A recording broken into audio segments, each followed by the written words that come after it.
मुंबई से कुछ मील की दूरी पर एक गांव था। उस गांव में एक पुरानी हवेली थी और उस हवेली के आंगन में एक पीपल का पेड़ था। बताया जाता है कि उस पीपल के पेड़ पर मुंजा नाम का भूत रहता है और मुंजा भूत बनने का कारण होता है कि कोई लड़का, कोई बच्चा जो छोटी उम्र में मर जाए और उसे किसी पेड़ के नीचे गाड़ दिया जाए, उसे उसी हवेली के आंगन में गाड़ दिया गया था क्योंकि वह लड़का उस हवेली का वारिस था। उसी पीपल के नीचे गाड़ने के कारण वह मुंजा बन गया और उस पेड़ पर रहने लगा। एक दिन एक लड़का अपने दोस्तों से कहता है कि मैं उस पेड़ के नीचे जाऊंगा और एक नींबू रख करके आऊँगा। उसके दोस्त कहते हैं कि तू डरपोक है, तू कुछ नहीं कर सकता अपनी लाइफ में, तू उस पेड़ के नीचे जा ही नहीं सकता। फिर रात के 12 बजे वह लड़का उस पेड़ के नीचे जाने के लिए तैयार हो जाता है। हवेली के पास पहुंचता है। हवेली के दरवाजे अपने आप खुल गए थे। लड़का डर जाता है, मगर उसने सोचा कि मैं डर गया तो सब मुझे डरपोक समझने लगेंगे।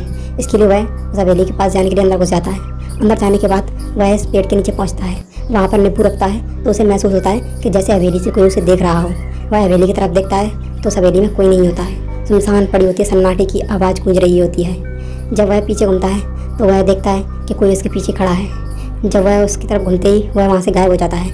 फिर उसे महसूस होता है कि कोई पेड़ की डाल को हिला रहा है, मगर वह देखता है कि हवा तो चली ही नहीं रही, तो ये पेड़ की डाल हल कैसे रही है। फिर उसने उस डाल पर देखा तो वहाँ पर एक छोटा लड़का बैठा था। वह लड़का उससे कहता है, आजा भाई, ऊपर बैठ के खेलेंगे अपन।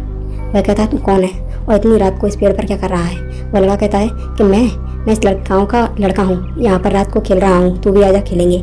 वह लड़का उसके साथ में उस पेड़ पर चढ़ जाता है और वह मुंजा उसे वहीं पर पकड़ लेता है, पकड़ के वहीं पर टांग देता है। वह कहता है कि तू कौन है। फिर वह कहता है कि मैं मुंजा हूँ, जिसकी तू अफवाह सुनता है और यहाँ पर आया है जिसके लिए।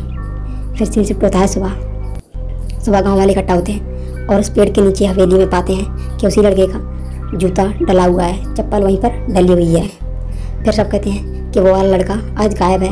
उसके घर वाले उसे ढूंढते हैं। फिर उसके दोस्त बताते हैं कि कल रात को बोल रहा था कि मैं उस पेड़ के नीचे जाऊंगा और वहाँ पर नींबू रख करके आऊँगा, भूत से मैं नहीं डरता। फिर उसके घर वाले समझ जाते हैं कि उसे मुंजा ने पकड़ लिया।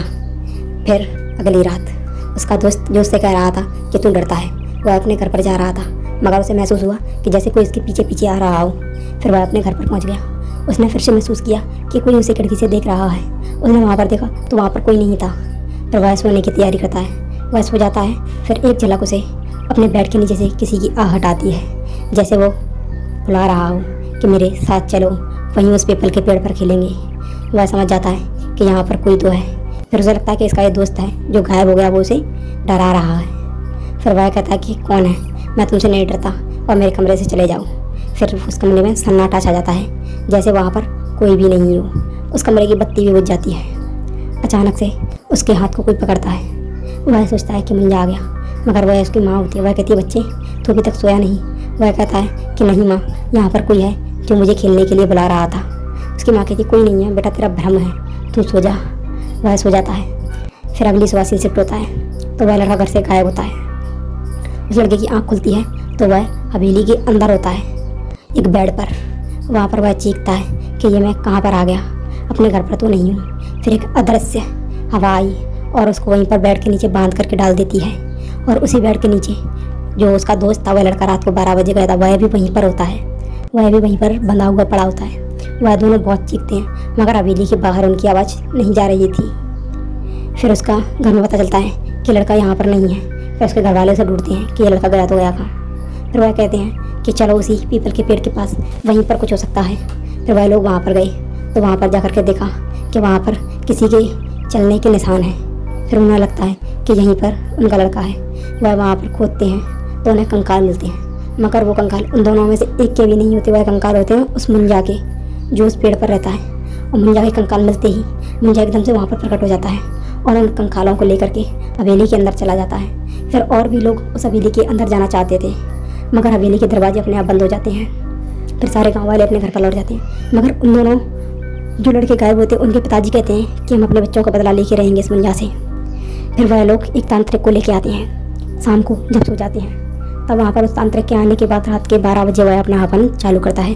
हवन के चालू करते ही वहाँ पर तेज हवा चलने लगती है। हवन बुझने वाला ही होता है कि वह हर हर महादेव बोल करके हवन को और तेज जला देता है और हवा बिल्कुल शांत हो जाती है। फिर वह हवन करते हुए मुंजा को बुलाता है, हे मुंजाए प्रकट यामी, हे मुंजाए प्रकट यामी। फिर वहाँ पर मुंजा आता है। फिर वह मुंजा से कहते हैं, मैं तुम्हें जला दूंगा, बताओ वह दोनों लड़के कहाँ हैं, उनके साथ तुमने क्या किया। वह कहता है, उन दोनों लड़कों को तो मैंने मार के खा लिया। फिर वह तांत्रिक कहता है कि तू मुंजा है, तू लड़का है, तू किसी लड़के को नहीं बोलेगा। फिर वह कहता है कि हाँ, मैं किसी लड़के को नहीं बोलूँगा, मगर तुम मुझे एक कंवारी कन्या दो तो मैं मुक्त हो जाऊँगा और इस हवेली से, इस गांव से हमेशा के लिए चला जाऊँगा। पर वह गांव वाले कहते हैं कि हम लोग एक लड़की देंगे इन्हें। फिर एक लड़की को लेके आते हैं। उस लड़की को लेके आने के बाद मुंजा उस लड़की को पकड़ के अंदर ले जाना चाहता था, मगर वह लड़की के हाथ में गंगा जल होता है और मुंजा को ये बात पता ही नहीं होता। मुंजा उसे अंदर ले जाते ही वह लड़की गंगा जल डाल देती है मुंजा पर, और मुंजा वहीं पर जल करके राख हो जाता है। जब से सारे लोग उस हवेली के अंदर जाने लगते हैं, और हवेली के अंदर जाते ही उन्हें बेड के नीचे से किसी की आवाज़ आती है। वह बेड के नीचे देखते हैं तो वह दोनों लड़के उस बेड के नीचे होते हैं, और यह कहानी यहाँ पर समाप्त हो जाती है और मुंजा हमेशा के लिए ख़त्म हो जाता है। ये कहानी आपको पसंद आई हो तो लाइक और सब्सक्राइब करके जाएँ।